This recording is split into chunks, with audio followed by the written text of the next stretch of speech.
12 мая сегодня. Ветрено. Вот такая аномалия. Идет снег. Холодно, +2. Вчера было +18. Снег. Белый снег на белую черешню цветущую. Зрелище интересное, конечно. Пчела, конечно же, сидит. Ждет своего часа. Вот она сидит на прилетках. Сидит на прилетках.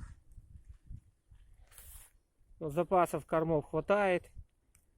Перги, пыльцы они тут всего наносили за это теплое. Аномально холодная на данный момент весна. В ближайших 5 дней погоды для пчелы не предвидится.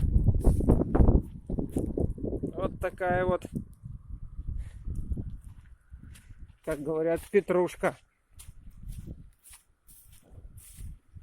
Метель 12 мая. Ветер сильный, и метель, и груши, и черешня, все цветет. Вот так было всегда в природе.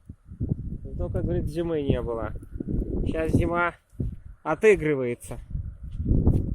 Конец съемки.